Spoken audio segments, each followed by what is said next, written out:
What's up, guys? How we doing? So welcome back to another podcast. So today I have Oliver Anwar with myself. So Oliver is an online fitness coach. Thank you so much, dude, for coming on. If you'd like to explain to the listeners a little bit about yourself and what you do, that'd be absolutely fantastic.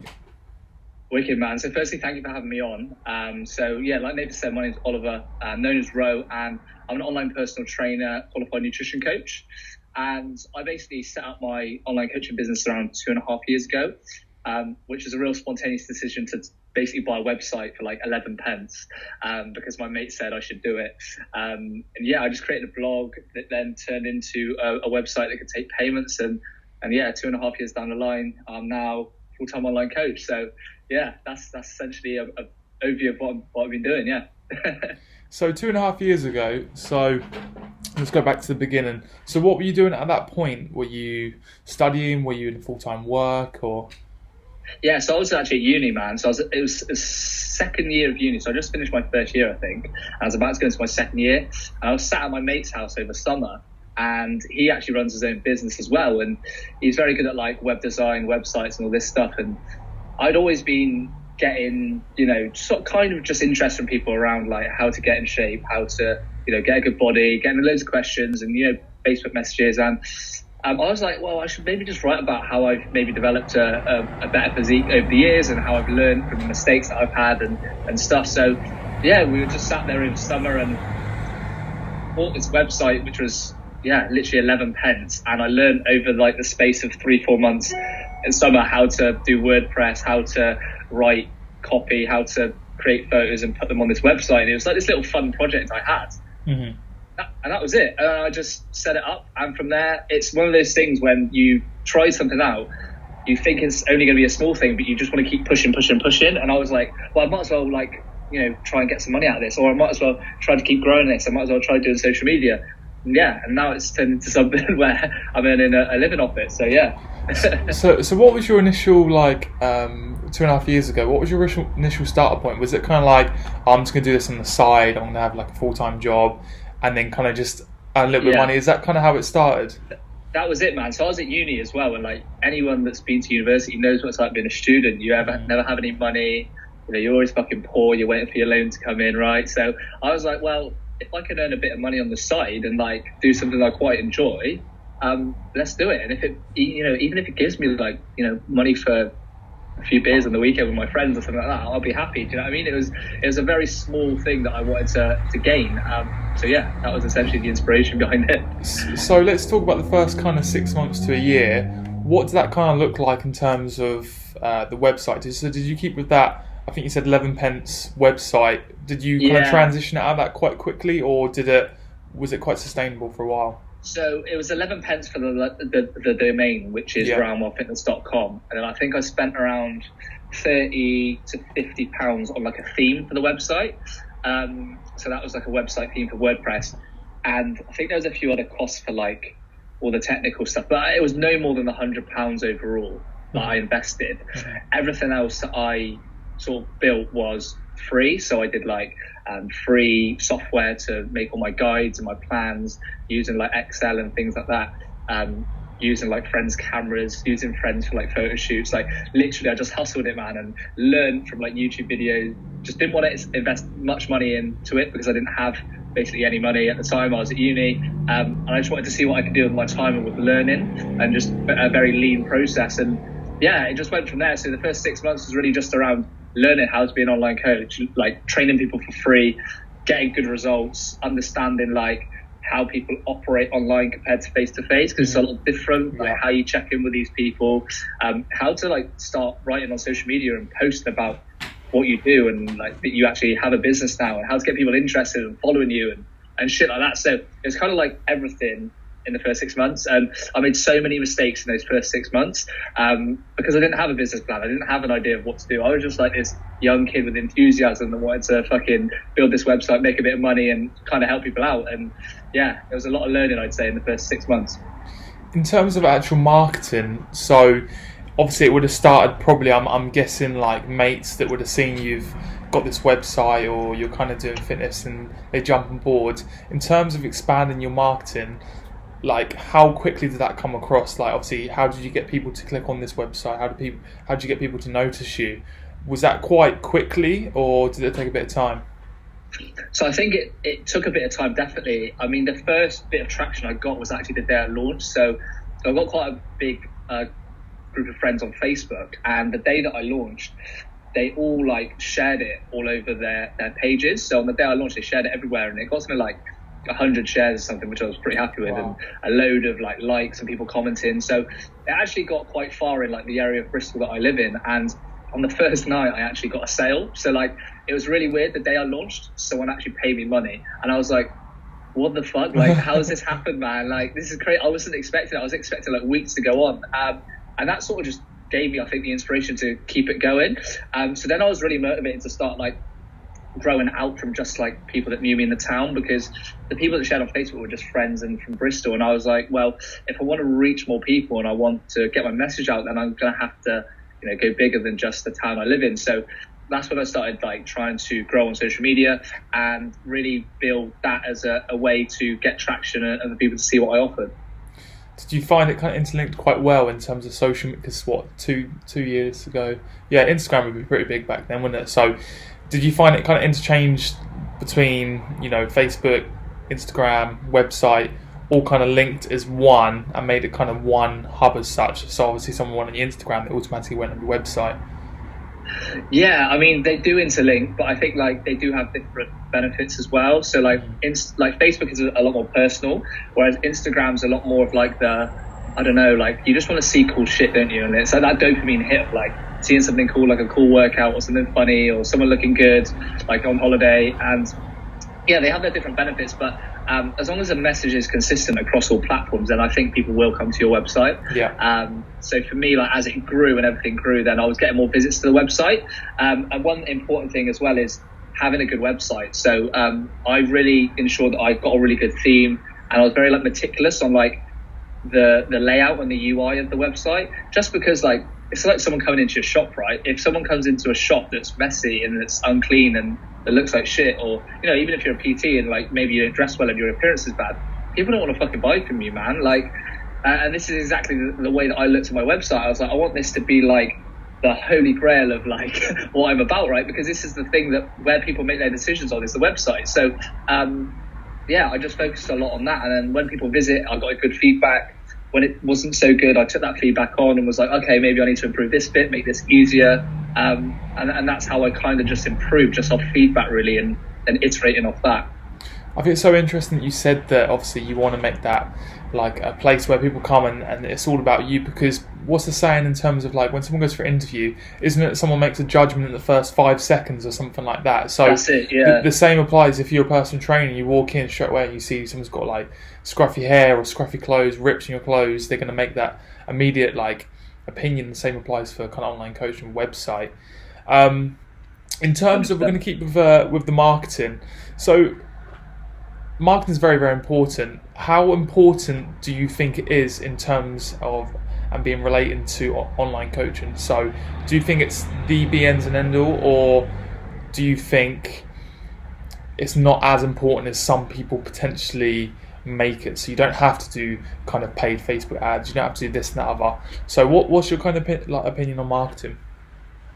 Well, I think like when it comes to business, right, if you want people to buy your stuff, people have to know who you are, right, and they have to know about you, and that's the key of marketing.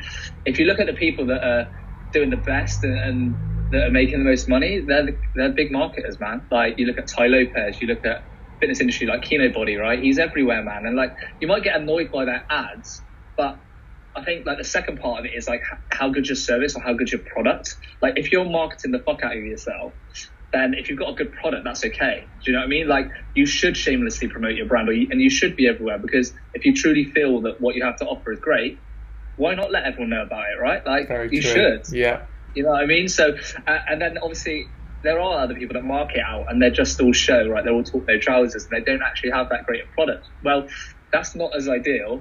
You want to have a good product and you want to be able to serve people well and you want to have a good reputation, but I do also think you have to be everywhere, man. Like, especially in the fitness world where, it's very competitive, it's very saturated.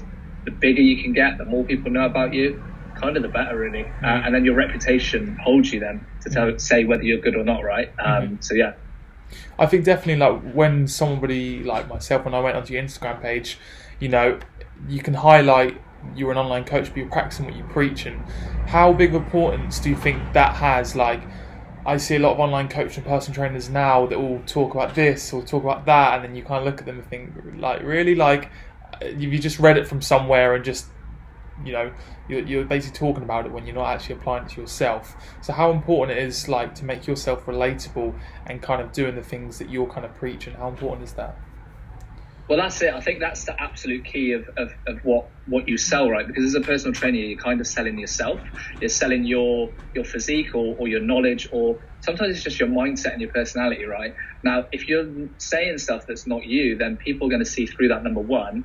And like, to be successful, you just have to embody what you are. If you're selling what you are, which is a fitness person, someone that's healthy, that tracks their macros, that's strict, that has a great mindset, you can't be all talk, no trousers, man. Again, like, people see through that. And, you know, the fitness industry is one of those which is, it's very aspirational, right? And it's very, you know, people look up to these people and they want to be like these people. And, like, you're kind of like a role model in a sense to show people that it is possible. And you can't deceive people, man. You've got to be honest. And at the end of the day, that's what's going to make you successful is when you're integral and you're showing people actually what you are, not what you think that you are, if that makes sense. Yeah, 100% agree. In terms of the fitness industry market, everybody says it's oversaturated. Everybody wants to be an online coach now and everything like that, which is completely understandable. But obviously, I see that as any other job. That, you know, if you say you're going to be a teacher, you can't just turn around and be like, you know, teaching's oversaturated, because you need them. What is the kind of importance of I'm going to put this in two different ways with online coaching. How important is it kind of being an online coach and standing out from the rest? And kind of how do you stand out for the rest? You know, you can kind of answer that in two ways. So how important is that? So I think it's vital, and especially when you look online, you're not restricted by geographical location, right? So the access that you have to potential customers is everybody, man. It's everybody that's got the internet, that's got Instagram, that can literally visit your website or see who you are, right? So there's so many people and there's so much noise as well. So what you want to do is kind of be the signal in the noise for the right people. So you want to signal the people that are going to be most attracted to you. And I think that's one of the hardest parts, is because especially when you're on the internet, it's so intimidating. You don't want to offend people. You don't want to, like, you know, say something that someone doesn't agree with. But to actually be successful, you kind of have to not agree with everybody and be different. And, you know, some people are going to fucking hate what you're about and not like it and think you're an idiot and just not agree. But that's cool, because there's a group of people that will, and those people that do agree are going to be the ones that buy from you, right? They're going to be the ones that resonate with your message, that listen to your podcasts, that like your posts, that send you DMs, because they buy into a bit of you. So again, it comes down to standing out and being just very authentic. And that's what I've really tried to do, is do stuff that engages people, but it's also true to, like, who I am, right? And I always say that the best way to kind of attract people is be unique but relatable, if that makes sense. Because if you're unique, you kind of stand out, and if you're relatable, then people can sort of, like, know what you're about, right? Whereas if you're too much on one spectrum, let's say you're too unique, people are going to be like, fuck, I didn't relate to that. Or if you're too relatable, then people are going to be like, oh fuck, like, this guy's just like a carbon copy of everyone else, he's a bit of a yes man, he just wants to get my money. Whereas if you kind of find this balance between both, I think this is like the happy medium to kind of get where you want. So you kind of have to play the game. You have to do stuff that people want. You also have to, like, have your own message, your own values, and push that, and not be afraid to push it, because when you do, you're going to attract the right people. No, 100% agree. And I think you'll see a lot on Instagram, especially on posts, you see a lot of people talk about, you know, if it fits your macros and flexible dieting and everything like this, which obviously is such a major, like, point to talk about, because there's so many people out there that perhaps still don't understand. But you've got to make it relatable, fun. You've got to make it kind of about yourself at the same time. Exactly, yeah. There's so much that goes into it, rather than just, let me quickly Google about if it fits your macros, copy and paste. Like, you'll see, I personally see loads of accounts like that. They're just kind of saying the same thing, which everybody kind of does, but you've got to kind of do it in your unique way. That's it, exactly. And this is why I set up my podcast recently. So I set up a podcast at the start of, end of October last year. And the reason I did that was because I wanted to have a different angle in which people listen to what I have to say. And there's not like the way that I target my podcast is it's not really fitness based. Like I get a few fitness people on there to gain some attraction, but I talk more around like principles of life, like how to grow a great mindset, how to be happy, how to develop social skills, how to develop great relationships. And the reason why I do that is because number one, I think it's important, but number two, like the reason why people want to get a good body that's not in the physique or bodybuilding space is to have a great life. And that's one box that people tick. They also want to have a great social life. They also want to get a great girlfriend, right? They also want to like make money and like understand entrepreneurship and shit like that. So I talk about all this in my podcast. So you can see like by doing that, it's a different angle to which I advertise the very common like fitness online coaching, right? Like it's a different angle where people are like, oh, he's a bit different because he does this. And I listen to his podcast and it's a bit more than just the fitness stuff, because you're right, I get bored by the if it fits your fucking macro stuff all the time. And like I've been learning that for years. And whilst I know people want to know that and I have to teach it, I also want to like, you know, hit it from a different angle as well. And I think that makes me different. So yeah, I totally agree with what you say. Wicked, bro. So let's talk about networking now. So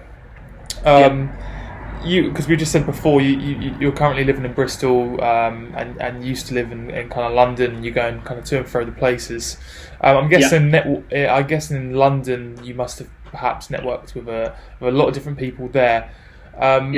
Is it important to be like an online fitness coach and network with different people and take different people's mindsets and kind of like bounce off one another?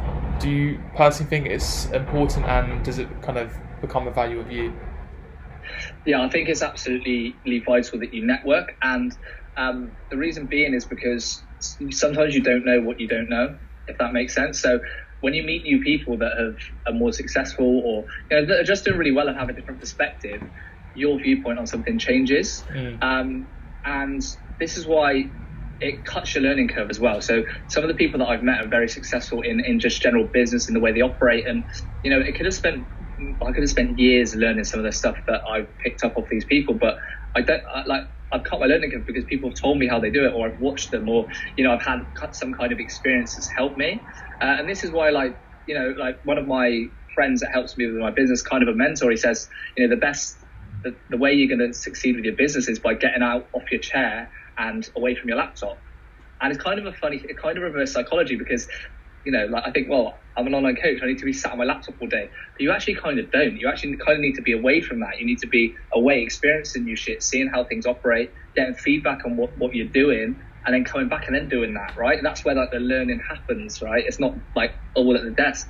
And that's quite powerful, I think, for a lot of online coaches, because a lot of them, like, I remember I was there, I was stuck.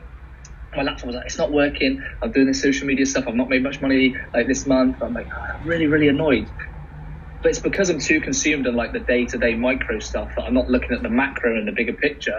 And when you do that, you take things away that you're like, oh, okay, that's why that's not working. This is how I can do something better. And it comes from, like, again, the people that you know, right? And one of the biggest things that I'm a fan of is the 5 chimps theory. And essentially this is like, to explain it briefly, is you are the average of the 5 people you're around. So, you know, you have to ask yourself, if things aren't working, are you actually around the people that are helping you grow and helping you get better? Yeah. Or are you around people that are dragging you down, that are very low energy, that are talking about the same topic that they were talking about last year? Do you know what I mean? That's why networking is so important.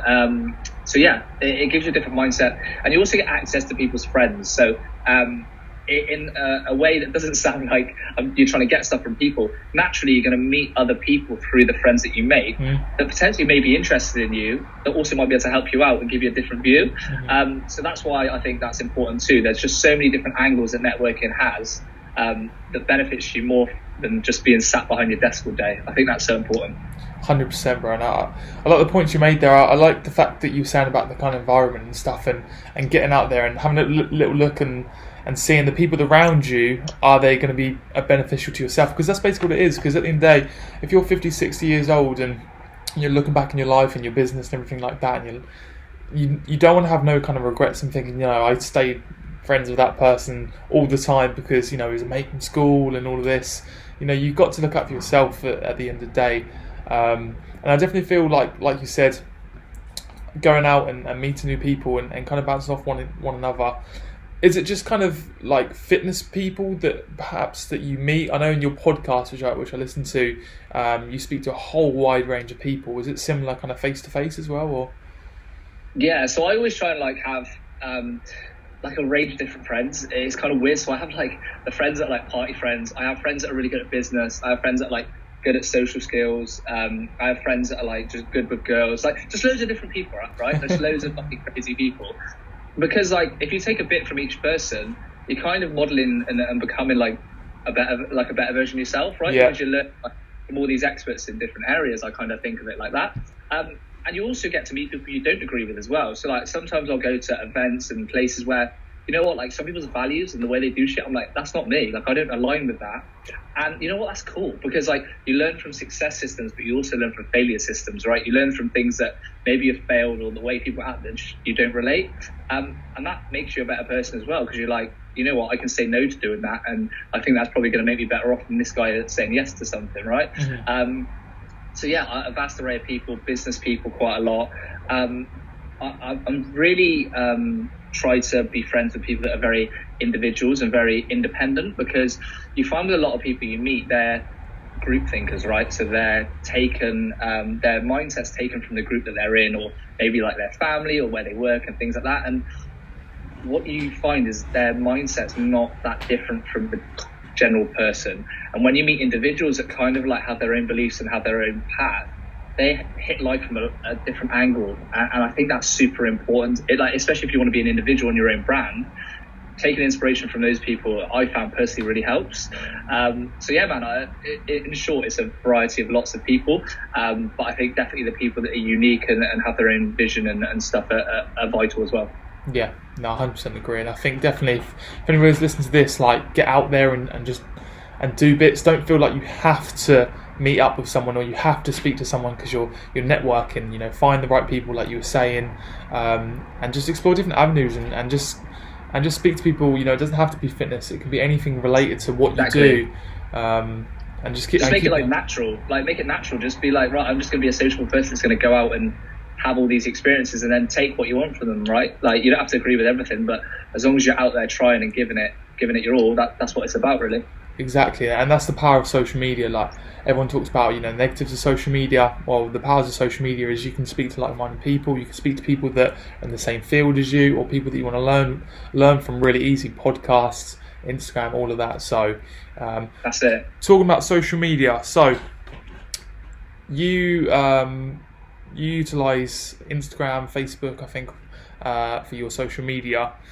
How important is it for growing your business, and what do you kind of advise people that are wanting to become a kind of online fitness coach to do?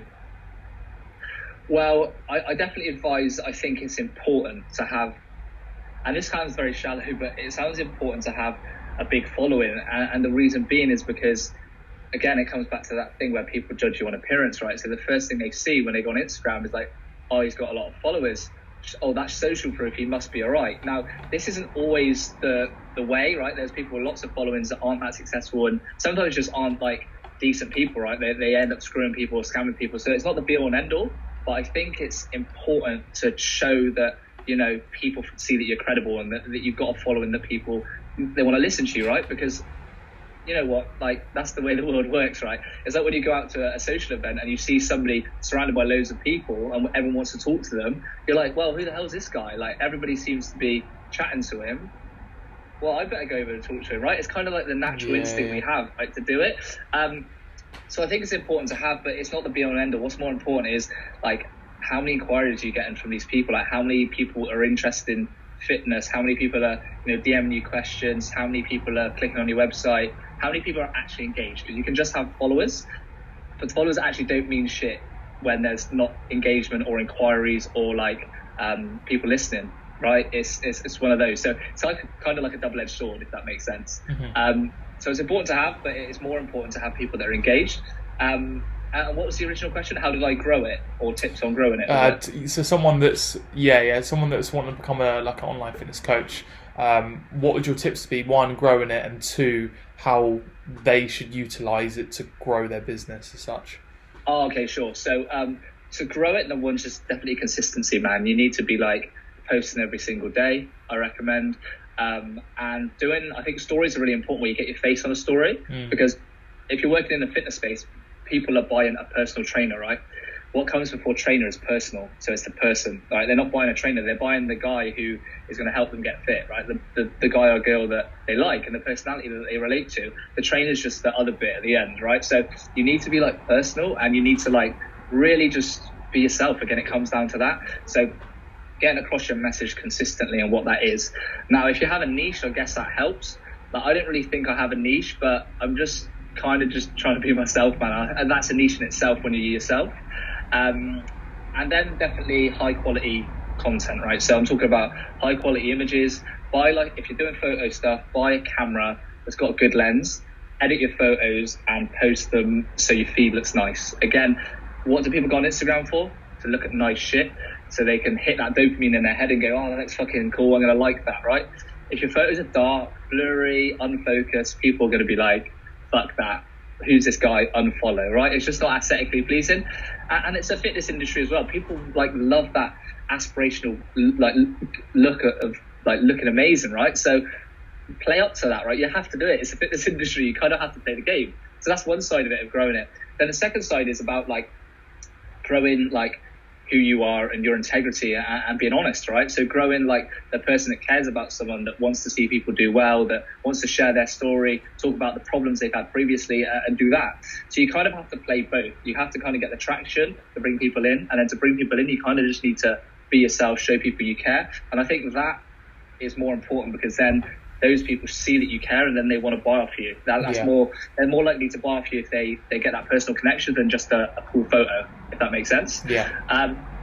So yeah, that's definitely cool. And then in regards to what you should show, I think really showing your journey is important with social media. Showing like, you know, your physique progress personally, like how you're doing, and then also showing like your clients, man, like showing the people you're training. So if you're an online coach, then you need to be showing the story and the journey of the people that you train, right? And I'm really big on like video testimonials. So every time a client's finish, I'll get them to do a video testimonial and send it across to me, and I'll put a video together and then I'll explain their story of what's happened whilst they're working with me. And people love stories. It adds to your credibility, and it also shows you're a good coach, man. Like, because there's a lot of people out there that may not know how to get people good results and don't have that relationship and don't devote that time to their clients. If you're doing that and you're getting results, fucking shout about it, man. Tell people that you're doing it, because at the end of the day, like, it comes back to, if you're shamelessly promoting your brand, that's a good thing if you love it and it's good, right? Like, I don't see a problem with it. Again, that's how you market yourself and how you grow. So I think that's important. And then also just having a laugh, man. Like, I fucking don't take myself seriously. Like, if you follow me, right, like, I chat shit in my captions. Like, I have a laugh. And like, again, it has to be light as well sometimes. It has to be a balance of lots of different things, showing a journey, showing your own journey, giving some credibility and showing you know your stuff, but also just having a laugh and showing you're human as well. Like, I think sometimes we can get so focused on business, we don't look at like the relaxing social part. Yeah. And again, it's social media, right? That's the word. It's social media. It's not like be a serious cunt media, right? It's yeah. No, exactly. You got to be fun and enjoyable and relatable too. So yeah, I think that's kind of what I do. And collaborating like this is good as well. So doing podcasts, like talking to other people, like going to meet other people, and then their followers finding yours, like that works as well. So yeah, that'd be my advice. That's interesting, man. Serious value there. Serious. If anyone listens to this, just re-listen that sort of 5 minutes back, because that was serious value, honestly. No, I agree with everything you say. I think, especially the testimonials, I think if you're an online fitness coach, don't be afraid to ask people and be like, look, can you write me? Or like you said, you use video, which is fantastic, which I'm currently looking into myself at the moment. Don't be afraid to ask your clients that, because they're paying you for a service, but you also at the same time, you're putting a lot of hard work into getting them results. You know, don't be afraid to ask them, because they're going to do, hopefully 9 times out of 10 they'll do it for you. Like if you've done a good job, literally they will do it. Like if you've done a good job and they've got a transformation, man, 100% they'll do it. It's just about asking in the right way, and you'll be fine, man. And people understand that, you know, this is your business and you're going to look to grow it. You're not trying to scam them with, yes, I'll take your video and then I'm not going to speak to you again. Do you know what I mean? So, that's it, but interesting, man. Fantastic. Just a few questions I want to ask you that I kind of put in my story earlier. So the first one, George Fit. What does he think of LCTC? I think George chatting shit, isn't he? He's chatting shit, isn't he? Yeah. We'll move on to Colin Campbell. So Colin Campbell, he asked, worst collab you've done, spill the beans. Oh God, here we go. Does he mean like brand or person, or am I slagging people off there? What's going on? Go all out, mate. Go all out. To be honest, I haven't collaborated with anyone that's bad, to be honest. And that's me being quite honest. Yeah, like in regards to brands, I kind of like, when I choose to work with brands, I kind of like check the brand first. So I don't put myself in a position where I collaborate badly. And like, I haven't had any, like, most of the brands have paid me. Like, yeah, the brands have paid me, yeah. I think like when I had Colin on the podcast a couple months ago now, I reckon, he explained the story of when he basically, someone said, can I send some protein over to you? And he's like, yeah, no worries. And I think they sent it over and literally just like a plastic bag. So it literally looks like, some sort of random ass drug coming from like some country. I've heard about this. Yeah, so yeah. Unbelievable. Have you had anything like that at all, or? No, man, I haven't. I don't think I have. I can't think, man. I've been, I've been sent clothes before, right? Once I've been sent a clothes. The quality was fucking shit, man. Like the worst quality tee, and I'm like, I'm not posting that. So I said to the company, like, I can't post this. Like, I don't agree with the quality. And then they were kind of like, they weren't happy, but I would have felt worse if I'd posted it on my Instagram. It's your page at the end of the day, isn't it? Yeah, so I often just like send it back. Like, I wasn't a bad bloke, I didn't like keep it, but I was just like, fuck that, man. Like, this is bullshit. Like, I can't I can't do it. That's another thing as well in terms of transparency to people that follow you, or not just follow you, that people take an interest into your page. I think definitely, like, if you suddenly start promoting a brand or anything random that doesn't necessarily go in line with yourself or your page or who you are as a person and as your business, don't do that, because I see so many people like with 10% off, use my code for 10% off in a random clothing page. Like, straight away you look at it and you think, come on, man, like, and then automatically if you're a fitness coach and someone sees that, 9 times out of 10 someone's not going to want to invest in you. Well, what do you think about that? Like, I totally agree, and I think, like, for me personally, I'm very particular now with people I work with, like, very particular, and it's very hard at the start, because at the start you kind of like want to be, like, as you're following growth, you kind of want to be this person that's like affiliated with all these companies, and you think that like this is going to bring you like the success and happiness, like your 10% discount code is going to change the world, right? But at the end of the day, it doesn't mean fuck all, man, seriously. And like, I used to be like that. I used to be like, when I was starting out doing the like 10% stuff with like these small brands, and like, I was thinking the more brands I can work with, the better like I'll look. It just tarnishes who you are, man. It tarnishes who you are. Like, spend the time building your own fucking brand. Like, stop promoting for other people. Build your own fucking brand. Yeah. Let people know who Ramon Fitness is. Let people know who Nathan Fitness is, right? Like, let people know what you're about. Then the brands come to you, and you actually start to get choice. So like, now I actually get choice of people that I pick.